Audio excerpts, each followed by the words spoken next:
Salut les cinéphages, c'est Jérémy aujourd'hui. Et ouais, c'est pas mes rêves. J'ai pas de casquette, j'ai pas de personnage, parce que je me suis fait atomiser. Voilà, j'en ai perdu ma casquette, les enfants. Le choc.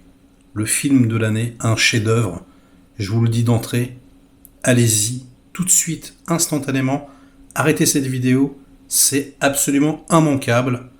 Je viens parler évidemment de Misanthrope, le nouveau film de Damian Szifron, qui est argentin, qui avait réalisé Les Nouveaux Sauvages en 2014, avec dans les rôles principaux Shailene Woodley et Ben Mendelsohn. Alors permettez-moi d'essayer quelque chose aujourd'hui. Je me suis tellement fait atomiser, je ne savais pas comment faire la critique. Car en vérité, j'ai envie quelque part d'essayer d'engager une conversation avec vous, donc vous me répondrez dans les commentaires évidemment. Je veux absolument vous donner envie de voir ce chef-d'œuvre. Vraiment, j'ai envie que vous y, là tout de suite, vous y alliez maintenant, et qu'on revienne en discuter. Et je n'ai pas du tout envie que vous en sachiez trop, voire pas du tout. Donc, je vais essayer de vous donner envie, mais sans rien vous raconter, quasiment rien. Donc ça va être divisé en deux. Il y aura une section spoiler où là je parlerai un petit peu plus des choses. Je vous préviendrai, vous en faites pas. Mais là, juste faites-moi confiance, ne regardez rien. Ne regardez aucun trailer. Voilà, n'écoutez aucune critique. Ne lisez rien sur le film. Juste allez-y. Donc pourquoi y aller ?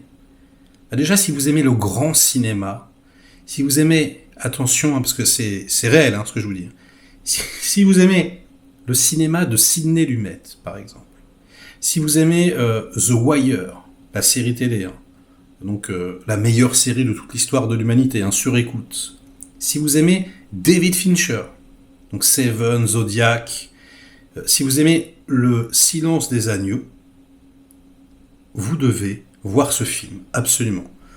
Et j'imagine, qu'il y a de nombreux fans de tout ce que, toutes les références que je viens d'apporter, sauf que c'est réel. C'est pas genre, oui, ça fait penser, non. C'est réel, vraiment. C'est aussi qualitatif que tous les blasts que je viens de vous citer là tout de suite.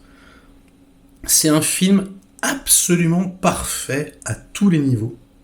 Alors ça m'a également beaucoup fait penser à mon film préféré des années 2010, First Reformed, parce que il y a un sous-texte, quelque chose, le cœur qui bat, si vous voulez, est quasi le même dans les deux films, en ce qui me concerne. J'étais touché en plein cœur, c'est... je suis ravagé. Un film extrêmement noir, intense, palpitant, à tous les niveaux. Formellement, c'est même plus une masterclass, les amis, c'est au-delà. C'est-à-dire que le mec est tellement fort dans la position des corps dans l'espace, dans la composition de ses cadres, dans les mouvements de caméra, la narration visuelle, tout ce que les personnages vont se dire ou semblent se dire sans aucune ligne de dialogue.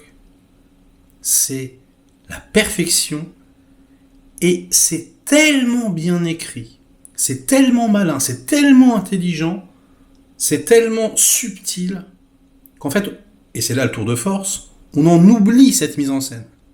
C'est-à-dire qu'au bout d'un moment, on est tellement pris par l'histoire qu'on fait « Oula, putain, mais le plan, il était incroyable !» Alors que normalement, moi, quand je regarde un film, quasiment, la plupart du temps, je suis à la place du cadreur, et je me dis « Ah ouais, là, c'est un mouvement de grue, là, c'est ceci, là, c'est cela, là, on est emporté. » Shailene Woodley.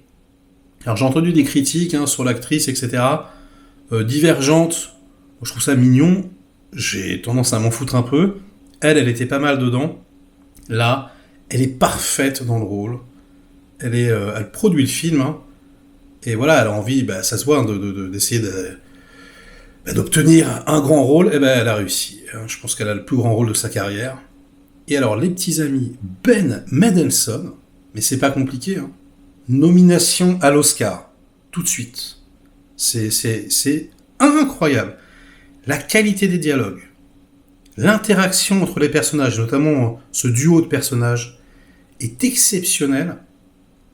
On a une musique symphonique magnifique, donc à la fois des morceaux au violon, à la fois beaucoup de notes de piano, comme ça, tout en finesse, tout en subtilité. D'ailleurs, il n'y en a que dans les moments essentiels. C'est pas du tout comme les films de maintenant, voilà, de la musique tout le temps. Là, c'est vraiment comme tout le reste, quoi. Pile, poil, quand il faut, là où il faut. Et donc, les petits-enfants, je vous le dis, c'est le film de l'année. Je vous le dis, il est dans mon top 1. Ça sera le premier même de tout ce que je vais voir après, c'est impossible. Impossible que je préfère un film plus que celui-ci. C'est une dinguerie à tous les niveaux. Je vous encourage là tout de suite à aller le voir. Et du coup, maintenant, je vais spoiler pour ceux qui l'ont vu. Ok, donc fuyez, pauvres fous, si vous ne voulez rien savoir. Non mais déjà, la scène d'ouverture.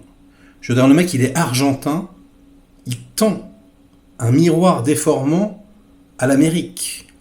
Le film se fait dégommer, mais c'est normal, extrêmement critique. Avec la société américaine, et en vérité avec le monde entier. Mais là, on parle quand même de l'Amérique, de son système. Un film extrêmement écologique, c'est pour ça que ça m'a fait penser évidemment à First Reformed. Tout est traité. Tous les problèmes. Voilà, je veux dire, le tueur de masse, l'armement, la pollution, ce plan dans les poubelles, là, on a vraiment l'impression d'être dans le limbo de Soi Cheng, c'est absolument incroyable.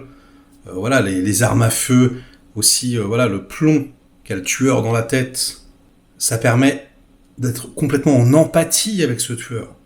Donc ce misanthrope, qui n'aime pas les gens, cette héroïne qui est son double, qui n'aime pas non plus les gens, qui sont, voilà, les deux faces d'une même pièce, ils arrivent à t'émouvoir avec un tueur de masse. Je trouve ça juste sublime. J'ai entendu beaucoup de critiques sur la toute fin du film, par exemple, comme quoi, voilà, ça retomberait un peu. Alors moi, j'ai pas du tout trouvé, et je vais vous expliquer pourquoi. Au moment, donc, où le tueur demande à l'héroïne, je vais m'allonger dans la neige, bim, à côté de ma mère, tu me colles une bastos, le film aurait très bien pu se finir comme ça. Mais juste avant, il dit quelque chose d'intéressant. Vous voulez toujours plus de spectacle, plus de sang, etc. Et en fait, à ce moment-là, c'est exactement ce qu'on ressent, nous, spectateurs. On se dit, ah merde, le film va se finir comme ça.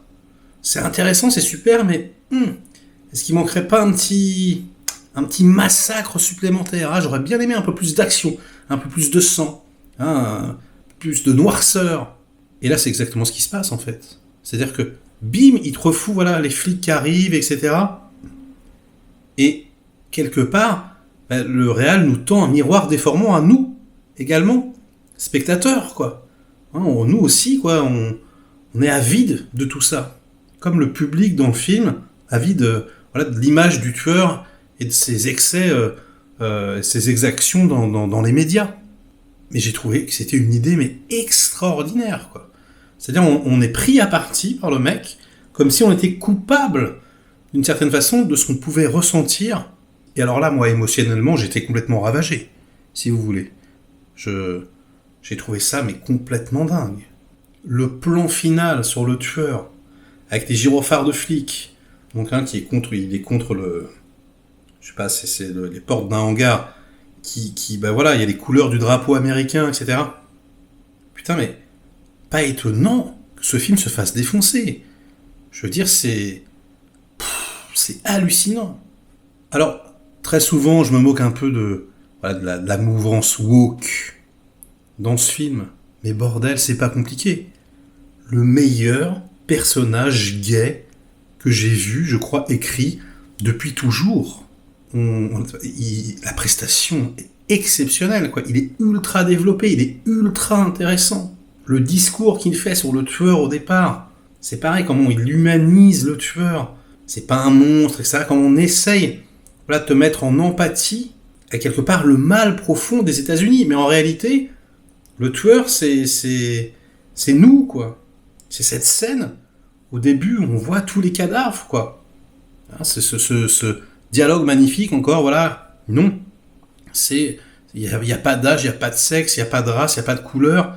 C'est juste, voilà, chacun d'entre nous est complice du système. Non mais nom de Dieu de merde, quoi. j'étais pas prêt. J'étais pas prêt. Et les trouvailles formelles, voilà, les lasers, avec le sniper, toute cette première partie, mais ce gunfight, cette tuerie de masse complètement hallucinante. La deuxième dans le supermarché, qu'on reprend plus tard dans le récit, coupe, bim, et après les écrans de contrôle, my gosh. Mais c'est tellement génial, bordel. Je sais pas trop à quoi va ressembler cette critique. Je vais vous mettre aucune image, je m'en fous. Voilà, je vais même pas faire d'outro de trucs. Juste courez-y tout de suite. Même pour les petits foufous qui sont restés alors qu'ils ne l'avaient pas vu. Et voilà quoi. Atomique.